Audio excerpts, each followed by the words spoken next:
So I'm so sorry. I am extremely illiterate with how to make a live, and this is the first time. I'm sorry if there is any mistake. This is the third attempt, and I hope this attempt works. So, hey, hi, my name is Ray, and I'm a trans woman studying in University of Delhi. Now, this is a quick virtual seminar. I'll which is Anhad's series of a series of sessions around. Now, this session is around youth mental health, lockdown, and coping mechanisms. And youth mental health, lockdown, coping mechanisms. Before me, we had three speakers from diverse backgrounds speaking about mental health and how they are coping with this lockdown. And so, before we go ahead, I would like to let you know that I'm not a mental health professional and I'm just one more young trans woman who is coping with this lockdown and who has a roof over her head and food to eat, because that is important. When you don't have them, your mental health, your mental health issues increase, and you have to cope with that also, because when you don't have food, what else do you do? How do you survive? Because in this lockdown, as we are seeing, a lot of people uh, are suffering, and it's very inhuman. And being a trans person, I would also like to highlight for a fact that a lot of trans persons are going through uh, you know this scare of not being able to earn, because many of them have livelihoods for just uh, uh, I'm, I'm working here. I'm so sorry. Okay, so um, many trans persons are going through um, a lot, because see, I would like to tell you some things. One is, a lot of trans persons, when they come out or when they open up about being trans or queer, they are thrown out of their families, or they have to run away from their families, because then you also get into such situations where you're unable to stay with your family. It becomes untenable simply. So if that becomes untenable, then how do you survive? How do you go? You either go to the local trans communities, you contact some or the other trans or queer person on your way, or you contact the government. And if the government itself are the people in positions are themselves are not very sensitive to you, are extremely transphobic, precisely because we have grown up with this conditioning of transphobia, that it's the default setting. Transphobia is the default setting out there, queerphobia, homophobia is the default setting out there. So then especially for someone who's very visibly trans, or visibly gender non-conforming, then it becomes even more difficult. So then what do? They just survive day by day. So they don't have money. So many of them are they depend on livelihoods which are not formal, which are not in the organized sector, which do not pay you regularly, which do not have financial security, and which are definitely not in the government. So then for them, it's surviving for them, it's difficult. So through this entire lockdown, as a trans person, I've also been trying to amplify messages of people, of trans people and queer people, who are putting out fundraisers, because you see for a fact that they don't people are struggling to survive. And how do you cope? Because the let's come to the mental health part. The problem, even if you were to have a roof over your head and food to eat, the real problem comes here. It's precisely because now you're stuck all the time indoors, and it's not by your choice. It's precisely because it's an externally imposed thing, and your mobility is restricted. You're not able to go out anywhere, and even if you go out, you have to have very legitimate legal reasons. Then it becomes very difficult. It becomes very difficult to cope. Because traditionally, how do you deal with queerphobia or transphobia? I would say how I deal with it. I go out and meet trans and queer friends. I go out and meet a lot of allies. I go out and meet a lot of friends. I, hang out in spaces where I'm able to be myself. I call trans and queer friends. I go. That's how I cope. And now the restriction, because of this lockdown, you are stuck. You're unable to meet your friends, and that's not just for 1 day, 2 day, a week. You're stuck for a month, you're stuck for 2 months, you're stuck for weeks now. And it seems like never ending. So which is exactly why we need to talk about mental health. It's exactly why we need to realize that not everyone comes from the same position when it comes to mental health.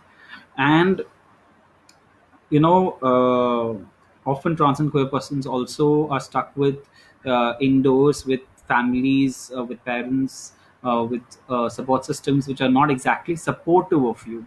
If they are not exactly supportive of you, then how are you going to be open about what are you feeling?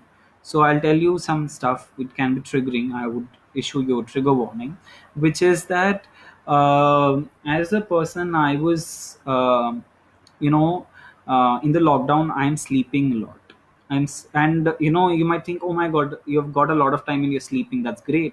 But that's not exactly great. That's actually a coping mechanism. That's a form of escapism that you keep doing to yourself. Because uh, when you're going through, say, you must realize one thing, especially for trans persons.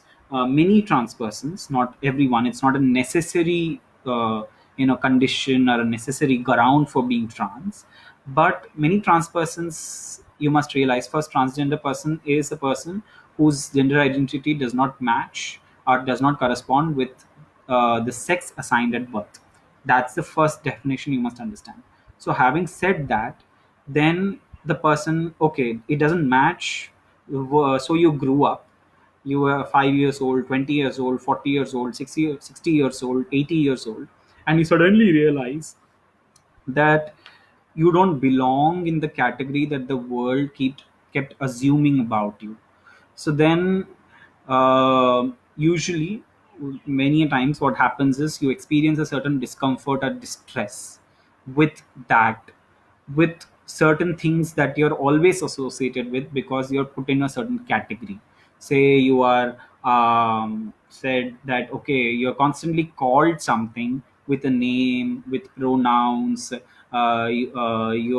Your the way you access a public space is restricted based on, or divided or segregated based on those gender identities. So I'll give you a simple example. You go to a temple, you go to any religious place, you go to Delhi metro, you go to a university, you go anywhere, and everywhere gender is there.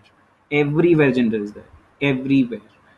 In our most important of conversations also, in the most simplest of conversations also, we have gender. So then, uh, when you do not have something reaffirming from the world, you experience dysphoria. And when you experience dysphoria, usually what happens is, you also tend to have comorbidities. Comorbidities are, uh, you know mental health concerns that usually are a subset, are usually a resultant, are usually a complement, or because a primary issue is there. A primary issue of a dysphoria, a primary issue of a non-accepting world, and a primary issue of a transphobic world is there. So you have dysphoria, and because of dysphoria, you might experience depression, eating disorders. You might experience many other things that are many other mental health issues. And what does it result in? You can go through addiction, you can go through substance abuse issues, you can go through self-harming tendencies. You can go through sort of abandonment, feelings of abandonment, loneliness, insecurity, and not at a very very very commonly seen level, but at a heightened level, which gives rise to concerns, that There's a special concern which we need to talk about. Now, how do you cope with it? You sometimes one phone call can help a trans person feel affirmative. Um, and sometimes, one poster, one message can help you feel, reaffirmed in life. So I'll tell you what I have been doing. I have been doing is, you know uh, working even more, and trying. And you can say that if you talk to a therapist, you will know that that's probably a way of your brain trying to overcompensate for the lack of purpose that you're feeling at this moment, because you don't have anything to do. You just have on, if you're a student, you might have online classes. And that too only if you have access to internet and a well good connection and all that. But otherwise, if you don't have that, you feel that you don't have anything to do. So you then find something to do that will help you cope with it. So and again, I would like to give you a caveat that I'm not a mental health expert or a professional here. The the first thing that we all must do is definitely try and contact therapists. And this is also a moment to know for a fact that, trying to contact a therapist is not a wrong thing. It is so stereotyped, and it is, uh, you know it is in some ways uh, ridiculed and condemned, that often people do not seek out mental health professionals at all. This whole notion of stereotypes exists around mental health, that we do not want to even talk about it. And that is why contacting a mental health professional is not wrong. It's not. And talking about your feelings is not wrong. And crying a little is not wrong. There's a lot of gendered association around crying. Boys cannot cry, girls cannot cry. Those, I would really advise whoever is watching this, if you don't uh, if you feel like you want to let out some emotions, it's okay to cry. It's okay to watch a video and cry it and let it out. Human, and it does not need not have a purpose. Because since 8th standard, 6th standard, even, I've been always told in life that you're a boy, you're not supposed to cry. You're not supposed to cry this much. You're not supposed to cry at all. You should not feel sensitive. That is precisely the wrong kind of conditioning that we have all grown up with. uh, to tag human emotions with a certain gender identity, and to ask every one of us to perform a certain role around it. The other form of coping mechanisms is to try and do art. You know, when we don't have time, and uh, we think, oh my god, we can do this, we can do that, and now, right now we have time. I would say at a certain level that some of the best drawings or paintings that I've ever done in life is precisely at that moment when I felt a very intense emotion or intense sense of depression. That is precisely the moment when I have done the best of my art. But I've not put out my art anywhere, precisely because I feel very like, I'm a very introverted person. I don't like to publicize that, but it is okay to do art right now. It's okay to draw, paint, seek out mental health professionals' help, and it's okay to talk. It's okay to reach out to a friend. So if you have trans and queer friends, and even if you think they have the most supportive of families and the most supportive of friends, please reach out to them. Ask them how are they feeling. Let them know that you are there if, you if they ever want to talk or if they ever want to vent. Because you can end up being frustrated, you can end up feeling very hypersexualized, you can end up feeling lonely, abandoned, you can end up feeling depressed, you can end up feeling a lot of things that you don't want to feel, precisely because you can't help it. These restrictions are making that. And a lot of trans persons and queer persons also would have planned a lot for this month, right? when they didn't expect these kind of restrictions and this lockdown to come on, then I would ask you all or suggest you all to also ask them what would they have normally done, and reassure them that okay, you can do this after that. Say, for example, I'll just give you a random example. I'm not saying I want to do this, but say I want to just wear a sari or go out or do something, then reaching out to them and telling them that okay, fine, you may do this after the lockdown. Don't worry, life is not going to end here, is helps a lot.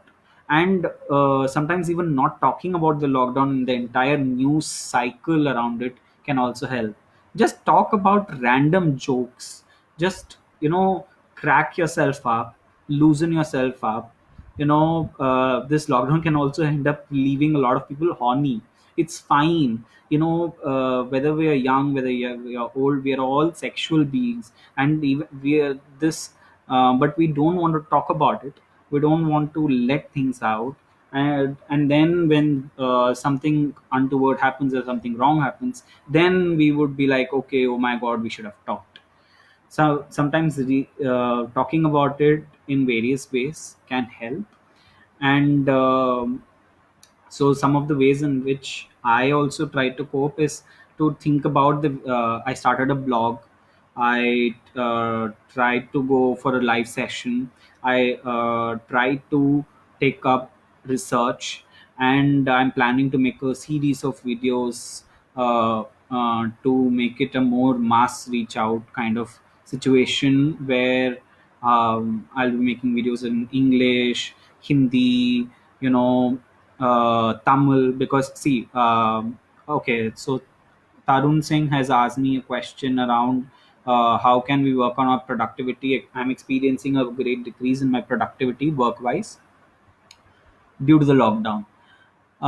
It's hard, Tarun, to talk about this, but that's what precisely I'm saying. In this lockdown, initial set of days, I was not willing to work at all. I have a lot of work actually. It's not that I don't have work, but what I instead did was I thought of okay, what are the things that I would have done there at a time if I am stuck at home. what would i have what would I have done so much to even get this much amount of time? Because see, I am a student in second year pursuing LLB, and I'm also involved in certain circles and trying to do some kind of activism and stuff. And so it keeps you on work all the time, so you never get time for yourself. You never feel like you have time, and finally when you have time, and you have more leisure to try and do things that you want to, then it's best that we do it. Try a new hobby that you can try today. you know uh, Say, do the most basic chores at home. I mean, sometimes that can be very therapeutic.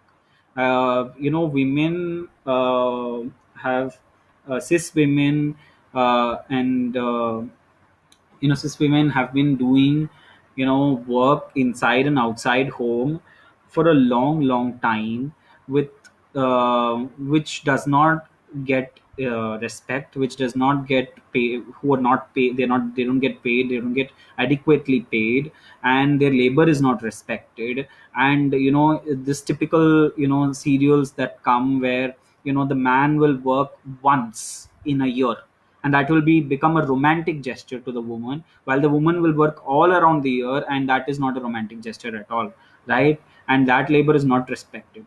So then why not work at home? Work on the basic chores that can be therapeutic, and also do stuff that you have not done before. See, I'm doing this live. I've never done this live before.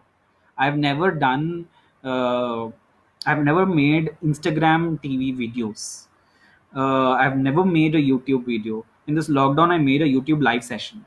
Now I'm making a Facebook live session, and I'm trying to make a videos which will have subtitles in multiple languages or multiple things. So that can be one way. And sometimes I get what you're talking about, because when you're talking about productivity, it gets really tough. it gets really tough because you feel like monotonous, right? When your mobility is not restricted, you tend to do things that will make you feel like your day has gone in a jiffy. And you'll then we'll talk about time management. Now we feel like we are tired, exhausted, we don't know what to do. It's just boring. Life is just boring, but sometimes we just have to pick up and do new things. So I mean, I know a lot of friends who play online Ludo and online things. Why not play?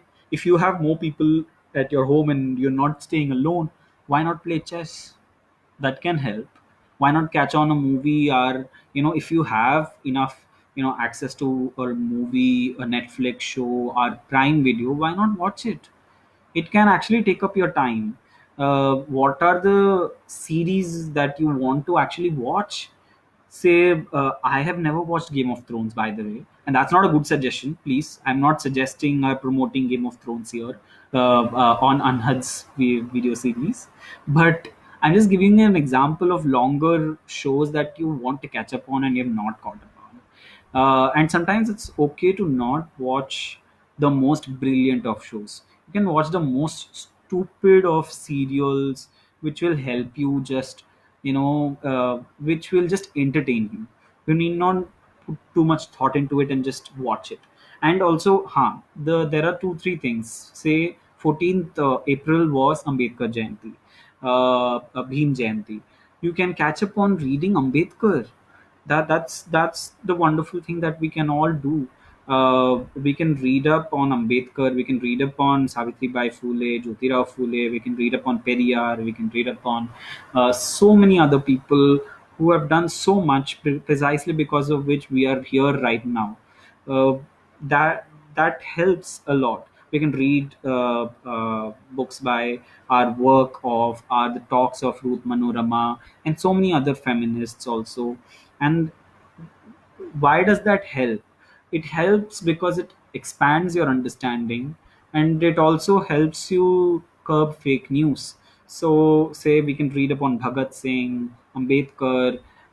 We can try to talk about the biases that we erstwhile have not.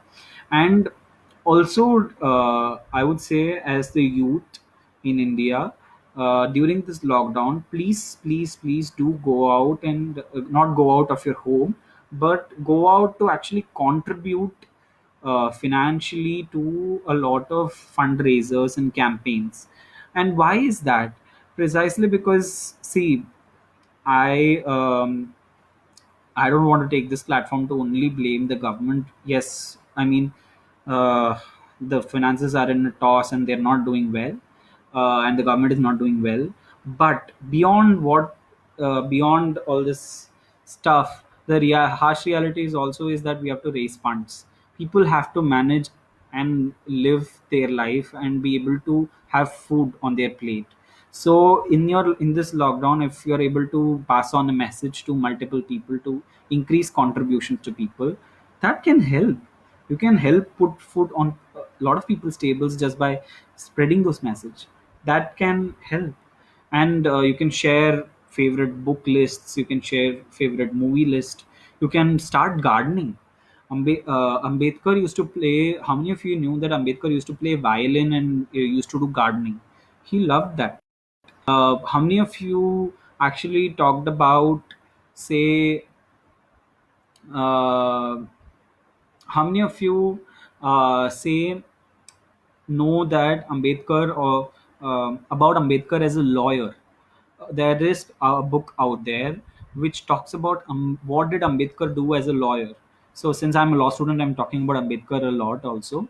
But to that would be great, that to talk about what he did uh, as a lawyer could help a lot. And that can help give strength in these desperate times. He was one of the most learned person in his time. He faced a lot of oppression and a lot of backlash, and still he survived, and still he made it, and he gave us the constitution. I came to know about Ambedkar playing violin through an Instagram page, And there are other Instagram pages which talk about what Dalit women want, what Dalit women's politics is about. And those are the small things that will help us get through this. You can listen to music, most important, most easy. I remember on Twitter there was this one tweet that came out of Rekha singing "Aaj Jaane Ki Zid Na Karo," and also of other people, of course, musicians going live, and the original singer also coming and singing "Aaj Jaane Ki Zid Na Karo." Why not just listen to music? That can help a lot. And uh,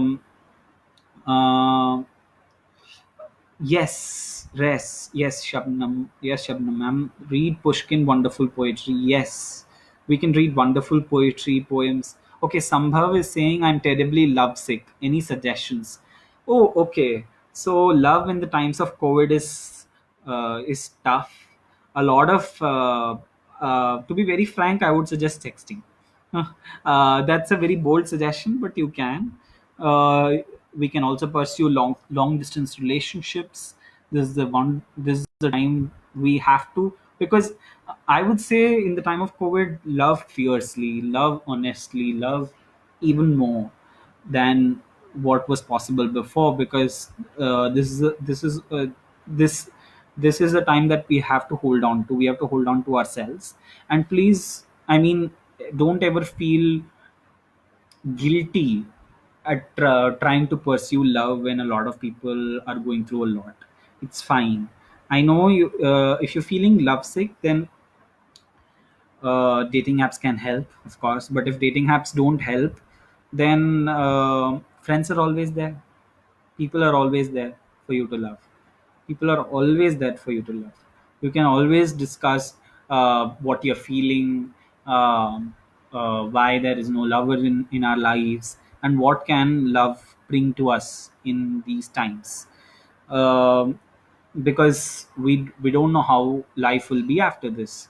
But why not live in this moment and live fiercely and live passionately and do whatever we do passionately? That can help a lot. That can help a lot. That's what I would say. And of course, if you and please remember that self care is not wrong. Self care is not about, people pointing out and saying you're foolish, you are obsessed about yourself, you're self obsessed. Self care is not that. Self care is taking care of yourself. Self care is about, say, going and washing your face and enjoying yourself, enjoying your skin. And self care is also about seeking out friends and community and love and warmth, and also, rage and social justice and everything that will keep our movements going forward. Because of course there are a lot of people who do not have the lives that we have. And we would have to work for that privilege to end. And that will only end when there is food and roof over people's lives. And I hope this live session helped you all. If there is any trans or queer person that is reaching out to you, and if you are not in a position to talk to them, please, you can always refer them to other mental health professionals who are queer affirmative. You can reach out to NGOs which are queer affirmative. You can reach out to some friend who is willing to talk to them. And please know that this is not the end. And there is a life out there which is beautiful and which is wonderful. And let's not stereotype mental health. And I hope everyone is coping. And I hope this live session finds you in good health and in happiness. Thank you.